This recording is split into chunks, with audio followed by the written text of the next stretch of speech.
Здравствуйте, дорогие друзья! Добро пожаловать в Национальный музей Таджикистана. Как мы знаем, после каменного века начинается эпоха бронзы. Охватывает этот период 4 и 2 тысячелетия до нашей эры. Саразм, включенный в список ЮНЕСКО, относится к этому периоду. В Саразме начались раскопки после нахождения вот данного топора. Топор нашли местные жители в 1970 году. Лишь через 6 лет обратились к местному музею. Тогда были организованы советско-французские и советско-немецкие экспедиции. В результате ученые раскрыли город. Общая площадь составляла 130 гектаров. Только на 1 гектаре были проведены раскопки. В результате нашли огромное количество разных изделий, например, вот бронзовые крючки, очень интересные, и, как мы видим, они большого размера. Это говорит о том, что было очень развито рыболовство и ловили рыб больших размеров. Также здесь представлены бронзовые ножи, иглы бронзовые и бронзовые наконечники копий.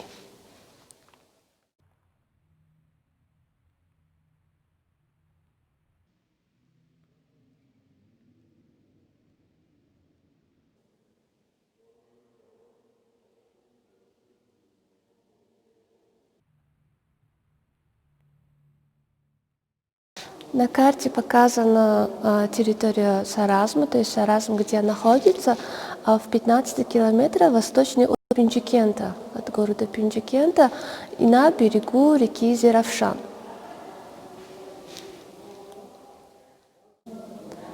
В период эпохи бронзы саразмийцы также продолжали изготавливать различные орудия труда из кости. Например, здесь представлены костяные шилья, различные орудия труда из камня, каменные наконечники копий.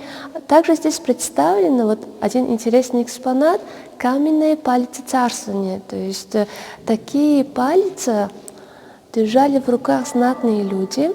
Это показывало их статус в обществе, то есть они имеют определенный статус в обществе. На данной карте показаны внешние связи саразмийцев, то есть они вели торговые и тесные отношения с территориями современного Туркменистана и Белучистана. Это говорит о том, что в Саразме тогда, 4000 лет тому назад, были развиты многие сферы деятельности, различные виды ремесла. Также в этот период саразмийцы начали изготавливать предметы быта из драгоценных и полудрагоценных камней. Вот, например, здесь представлена чаша и различные сосуды, они изготовлены из мрамора.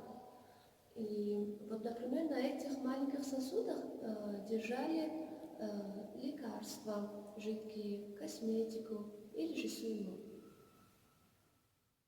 На этих фотографиях показаны руины поселения Саразма.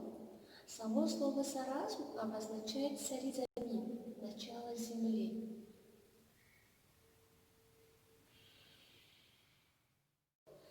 Саразмийцы занимались различными видами ремесла. Например, самая древнейшая расписная керамика на территории Таджикистана относится к этому периоду. Вот здесь представлена. Также вот фрагменты расписной керамики мы видим. Стоит отметить также, вот нашли печать, глиняную печать. Это говорит о том, что уже существовала некая документация в это время. В ходе раскопок ученые нашли несколько захоронений. Одно из самых интересных является женское захоронение, названное принцессой Саразма. Почему ее назвали принцессой Саразма?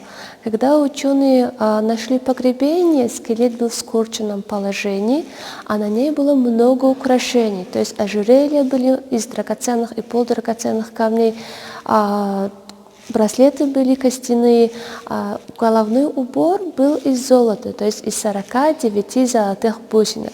А рядом нашли ее сопровождающие инвентари – зеркальце бронзовое и различные фрагменты статуэток.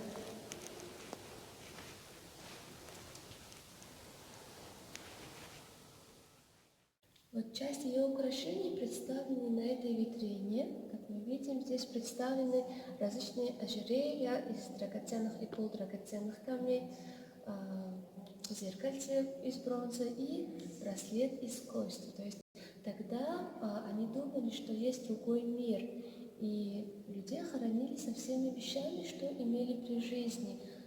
Якобы в другом мире, опять же, им все это понадобится. Дорогие друзья, это была краткая экскурсия по экспозиции Бронзового века.